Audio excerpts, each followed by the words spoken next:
সুপ্রিয় ষষ্ঠ শ্রেণীর শিক্ষার্থী বন্ধুরা, অনুপাত ও শতকরাতে সবাইকে স্বাগতম, সুস্বাগতম। এবং অবশ্যই তোমাদের আজকে নতুন একটা ভিডিও হতে চলেছে এবং যারা নতুন আছে তারা চ্যানেলটি অবশ্যই সাবস্ক্রাইব করে রেখো যাতে এ ধরনের ভিডিও আরো পেতে পারো। তো কথা না বাড়িয়ে চলো আমরা শুরু করি। দেখো,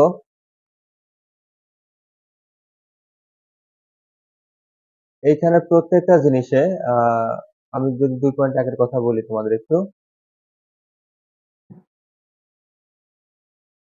2.1-এ নিচের সংখ্যাদ্বয়ের প্রথম রাশির সাথে দ্বিতীয় রাশি অনুপাত প্রকাশ করতে বলা হয়েছে। এবার যদি আমি অনুপাত প্রকাশ করি বা তোমাদের একটু বলি, এখানে দেখো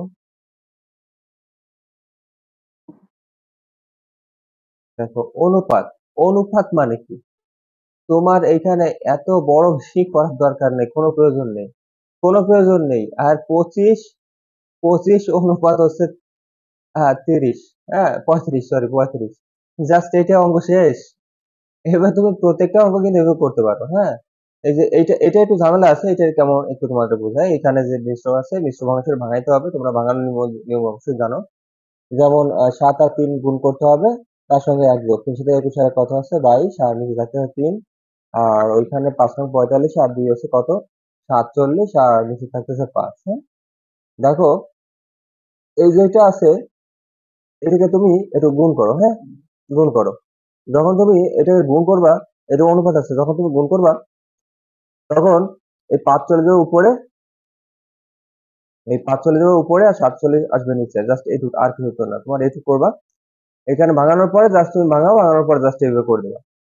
তারপরে আড়াআড়ি গুণ করে যেটা হবে সেটাই আনসার। এটার সাথে এটা গুণ করে দেখো, আর সরি উপরে উপরে গুণ করে দেখো, নিচে নিচে গুণ করে দেখো, এইভাবে আসতেছে। তার মানে এটা অনুপাত, এটা একদম সিম্পল একটা বিষয়, এটা তোমরা অবশ্যই পারবা। দেখো পরবর্তীতে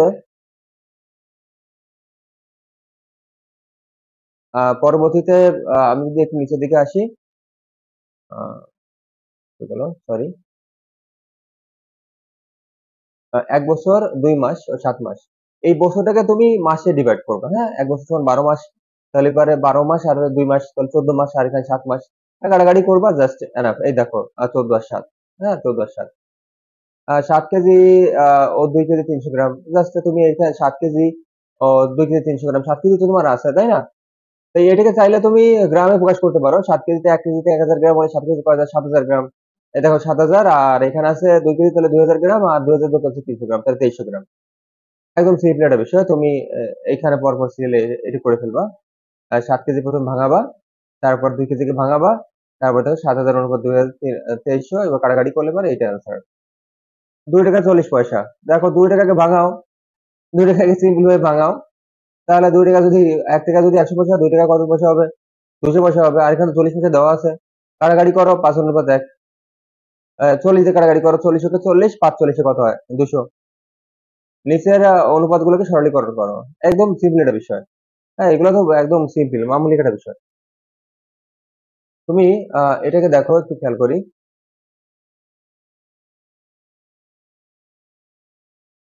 এটা হচ্ছে কয় নম্বর?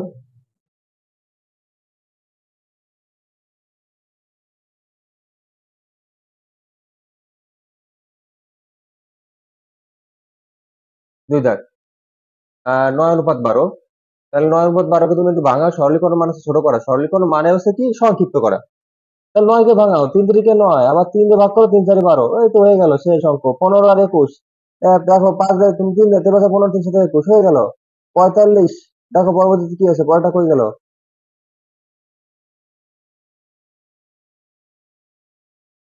45 আর 36 ভাঙাও, 3 15 45, 3 12 36। এবার চলো 3 দাগে, দেখো 3 দাগে যে 3 দাগে হচ্ছে 2 অনুপাত 3 আর 8 অনুপাত কত? 3 দাগ খেয়াল করো, এই 3 দাগ, তোমার এখানে 3 দাগ। হ্যাঁ, এটা 3 দাগ, 3 দাগ আছে। দেখো 2 অনুপাত 3 আর 8 অনুপাত কত আছে, ফাঁকা ঘর আছে। তাহলে 3 আছে, আর দেখো 8 অনুপাত ফাঁকা ঘর আছে। তার মানে তুমি এই যে 2 আর 3 কে 2 উপরে নাও, 3 উপরে নাও, সমান সমান 8 উপরে নাও, যেহেতু 8 প্রথমে আছে, আর ফাঁকা ঘর নিচে নাও। হাড়াহাড়ি করো, 3 এটা কত হয়? 24। 3 এটা কত হচ্ছে? দেখো 3 এটা কত হচ্ছে? 24 হচ্ছে কিন্তু। এবার এটা 2 দিয়ে 12 24 কে ভাগ করো, 12 দুগুণ কত আসে? 24। সে 12টা এখানে বসায় দাও, শেষ অঙ্ক। এটা আমি একইভাবে করো, 5:6 সমান সমান প্রথমে ভাগাকার আছে, উপরে ভাগাকার, নিচে হচ্ছে কত আসছে 36। দেখো একদম সিম্পল বিষয়। তাহলে তুমি 5 দিয়ে 36 গুণ দাও, 5 36 আর থাকে কত 3, 15 3 কত 18। এবার 6 দিয়ে 180 কে ভাগ দাও, 3 6 কত আসছে 18, তারপর 30 আসতেছে, এই 30 এর উপরে বসায় দাও, শেষ অঙ্ক। এবার প্রতিটা অঙ্ক তুমি করতে পারবা, এটা আর এমন কিছু না।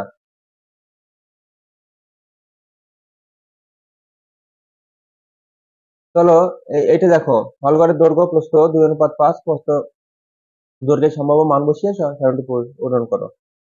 এখানে 10 আছে, এখানে 25 আছে। তাহলে দেখো হলঘরের প্রস্থ দৈর্ঘ্যের অনুপাত 2:5 আছে, প্রস্থ দৈর্ঘ্যের সম্ভাব্য মান বসিয়ে, প্রস্থ দৈর্ঘ্যের অনুপাত 2:5। তাহলে তুমি এখানে কি লিখতে পারো একটু খেয়াল করো। তাহলে তোমার আছে প্রস্থ অনুপাত দৈর্ঘ্য, অর্থাৎ কি আছে 2:5 আছে, তাই না? 2:5 আছে, সমান সমান প্রস্থ অনুপাত দৈর্ঘ্যের মান বসাতে বলছে। তাহলে প্রস্থ অনুপাত দৈর্ঘ্যের তুমি মান বসাও, ধরো এখানে আবার প্রস্থ দিলা, প্রস্থ অনুপাত কত দিলা, অনুপাত দৈর্ঘ্য দিলা। হ্যাঁ, এখন খেয়াল করো, তোমার এখানে কিন্তু প্রথমে তুমি প্রস্থ যদি বের করো, প্রস্থের মান কিন্তু অলরেডি দেওয়া আছে, দৈর্ঘ্যের মানটা দেওয়া নেই। তাহলে তুমি এই উপরে 2 নিচে 5 থাকলো, সমান সমান উপরে 10 নিচে দৈর্ঘ্য থাকলো। হ্যাঁ, তাহলে 5 কত আছে 50, 5 কত আছে 50। তাহলে একদম সিম্পল একটা বিষয়। তুমি দৈর্ঘ্য যদি বের করতে চাও, তাহলে 25 দ্বিগুণ কত আসছে 50 এর 25। অনুরূপভাবে আমি আরেকটা তোমাদের সুন্দর করে একটু দেখাই। দেখো প্রথমে আছে দৈর্ঘ্য, প্রস্থ, তারপর আছে দৈর্ঘ্য। তাহলে অনুরূপভাবে তোমার প্রস্থ অনুপাত দৈর্ঘ্য আসতে হবে। তোমার এখানে নিচে ধরো দৈর্ঘ্য আছে, তাহলে তুমি এখানে যদি প্রস্থ আর অনুপাত দৈর্ঘ্য নাও, আর এখানে প্রস্থ অনুপাত দৈর্ঘ্য, হ্যাঁ, দৈর্ঘ্য। তাহলে তোমার প্রস্থ কিন্তু দেওয়া নেই, তোমার দৈর্ঘ্য দেওয়া আছে, তাহলে প্রস্থ তুমি লিখে দিলা, আর অনুপাত দৈর্ঘ্য তোমার কত আছে 50।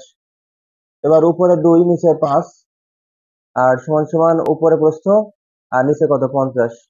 দেখো 50 দুগুণে কত আসতেছে 100। হ্যাঁ, এবার 5 দিয়ে তুমি 100 কে ভাগ দাও, 5 যদি 100 কে ভাগ দাও, 5 20 কত আসছে 100, তার মানে প্রস্থ কত আসছে 20। এইখানে তুমি 20 বসাই দিলা, একদম সিম্পল একটা বিষয়। প্রত্যেকটা তুমি এভাবে করে ফেলতে পারবা, এইখানে যেমনটা করা আছে তেমনটা করার কোনো প্রয়োজন নেই, যেভাবে দেখালাম সেভাবে করে ফেলবা। তাহলে প্রথম রাশি গুণ চতুর্থ এবং দ্বিতীয় রাশি গুণ তৃতীয় রাশি, তুমি যদি এইভাবে অঙ্কটা করো, তাহলে অঙ্ক প্রত্যেকটা অঙ্ক তোমার মিলে যাবে। দেখো এটাকে বলে প্রথম, এটা দ্বিতীয়, এটা তৃতীয়। তাহলে প্রথম যদি হয় তাহলে 5 বসাইলাম, দ্বিতীয় যদি হয় তাহলে পর দ্বিতীয় কোনটা, এই যে সমান সমান পর দ্বিতীয়, তার মানে এখানে 7 বসাইলাম। এটা তৃতীয় যদি হয় সমান সমান পর তৃতীয়, এই যে 10 বসাইলাম। তাহলে কোনটা আমাদের বের করতে হবে, এখানে কিন্তু চতুর্থ সমানুপাত বের করতে হবে। তাহলে দেখো এই যে এটা হচ্ছে গুণ আকারে, তাই না? চতুর্থ তুমি যদি বের করতে চাও, এটা যদি গুণ আকারে থাকে, তাহলে এটা সমান সমানের পাশে যদি চলে যায়, তাহলে ওটা কি হয়ে যায়, ভাগ হয়ে যায় না? ভাগ হয়ে যায়। 5 5 দুগুণে আসে 10, তাহলে 7 গুণ কত 14, তাহলে 14 হচ্ছে চতুর্থ সমানুপাতিক। তুমি প্রত্যেকটা অঙ্ক কিন্তু এভাবে করতে, দেখো 14 হচ্ছে চতুর্থ সমানুপাতিক। এখানে যতটা অঙ্ক আছে সব অঙ্ক তুমি এই নিয়মে করে ফেলবা, দেখবা যে আর প্রত্যেকটা অঙ্ক হয়ে গেছে। আশা করি বুঝতে পেরেছো, এই অঙ্ক দেখানোর প্রয়োজন নেই। তাহলে আমরা পরেরটা যাচ্ছি, দেখো। আচ্ছা, 4 দাগে আছে, এখানে চতুর্থ সমানুপাতিক বের করতে হবে, মাত্র এটা দেখালাম। 6 নম্বরে, হ্যাঁ 6 নম্বর দেখো, একটি গার্মেন্টস ফ্যাক্টরিতে দৈনিক 550টি শার্ট তৈরি হয়। দৈনিক অর্থাৎ প্রতিদিন, দৈনিক মানে বলতে কিন্তু প্রতিদিন শার্টে 550 শার্ট, ওই ফ্যাক্টরিতে একই দিনে বা এক সপ্তাহে কতটি শার্ট তৈরি করা যাবে, একদম সিম্পল একটা বিষয়। তাহলে দেখো আমি তোমাদের দেখিয়ে দিচ্ছি কিভাবে করবা। এই অঙ্কটা বিভিন্নভাবে করা যায়, তারপরেও এটা সহজ নিয়ম দেখাচ্ছি। তোমরা লিখবা যে একদিনে শার্ট, দৈনিক বলতে একদিন, তাহলে একদিনে তৈরি হচ্ছে কয়টি, দেখো 550টি, তাহলে 7 দিনে তৈরি হবে কয়টি, 7 দিন আর বেশি হচ্ছে তোমার, তাহলে তুমি অবশ্যই গুণ দিয়ে দিবা। জাস্ট গুণ দিয়ে দিলে পরে তোমার অ্যান্সারটা বেরিয়ে আসবে। তোমার এই যে এভাবে করার কোনো প্রয়োজন নেই, এভাবে করতে গেলে তোমার অনেক দেরি হয়ে যাবে। একদম সিম্পল নিয়মে তুমি এভাবে করে ফেলো, গুণ করে দিলে অ্যান্সার শেষ। এবার দেখো 7 দাগে যেটা আছে, 7 দাগে কি আছে, 7 দাগে আছে কবির সাহেবের 3 পুত্রের বয়স যতক্ষণে 5 বছর, 7 বছর, 9 বছর।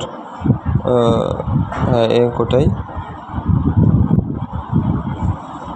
আচ্ছা ঠিক আছে। 9 বছর, তিনি 4200 টাকা তিনি তার পুত্রকে তাদের বয়স অনুপাতে ভাগ করে দিলেন, কে কত টাকা পাবে? তোমার একদম প্রথম কাজ আছে কি, যে এখানে যে বয়সগুলো আছে বয়সগুলোকে তুমি কি করবা, একবারে যোগ করে দেবা। হ্যাঁ, 5, 7 আর হচ্ছে 9 যোগ করলে কত আসতেছে? 21। এইবার 21 যদি হয়, 21-এর পরে তুমি সরাসরি লিখবা যে প্রথম পুত্র পাবে। এখানে যেমনটা আছে আমি একটু তোমাদের বের করে দিচ্ছি। দেখো, এই যে লেখা আছে যে প্রথম পুত্র পাবে, তাহলে 4200 ছিল মোট টাকা আমার, তাহলে 4200 এর 21-এর 5, তুমি ওই উপরে অতটুকু লেখার প্রয়োজন নেই, দাগানটুকু লেখার প্রয়োজন, তুমি শুধু ওইটুকু লিখবা দাগানটুকুই 4200 এর 21-এর 5, তাহলে 21 দিয়ে 4200 কাটলে এবার কত আসে? 200 টাকা। তাহলে 200 দিয়ে 5 দিয়ে গুণ করলে কত আসবে? একবার 1000 টাকা তুমি লিখে দেবা। প্রত্যেকটা অঙ্ক দেখো, দ্বিতীয় পুত্র পাবে 4200 এর এত টাকা, 7, দ্বিতীয় পুত্র হচ্ছে 7 অংশ, তাহলে এবারে ওই কাটাকাটি করলে 200 আসবে, তুমি গুণ করলে 7 গুণ 1400। অনুরূপভাবে পরেরটাও দেখো, ওই যে আবার 21-এর 4200, তাহলে 200, হ্যাঁ, তারপরে 200 দিয়ে 9 গুণ করি, 9 2 1800। প্রথম পুত্র দ্বিতীয় পুত্র এইভাবে পাবে। এবার পরবর্তী যে অঙ্কটা আছে দেখো, 8 নম্বরে বলা হয়েছে যে একে সেম অঙ্ক। হ্যাঁ, তুমি আগে ওই 1, 2, 3 এই তিনটাকে যোগ করবা, যোগ করার পর দেখবা যে প্রথমে লিখবা রুমি পাবে 2160 এর 6 এর 1 অংশ, তাহলে 6 দিয়ে তুমি 2160কে ভাগ করো, দেখো কত আসে? 318, 3, 16, 6, 360 আসে। দেখো 360 দিয়ে 1 গুণ করলে 360ই হয়। আবার দেখো জেসমিন পাবে 2160 এর 6 এর 2 অংশ, ওই কাটাকাটি করলে 360, আর 360 মানে কত?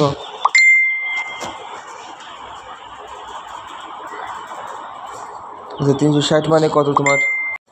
দেখো 360 মানেই তোমার ওই যে তুমি গুণ করে দেবা ওর উপরের সাথে, তাহলে 360 দুগুণ কত? 720। অনুরূপভাবে কাকলি পাবে কত? এইভাবে তুমি করে ফেলবা সবগুলো অঙ্ক। এই ছিল তোমাদের আজকের অঙ্ক। পরবর্তীতে আবার দেখা হচ্ছে। সবাইকে অসংখ্য ধন্যবাদ।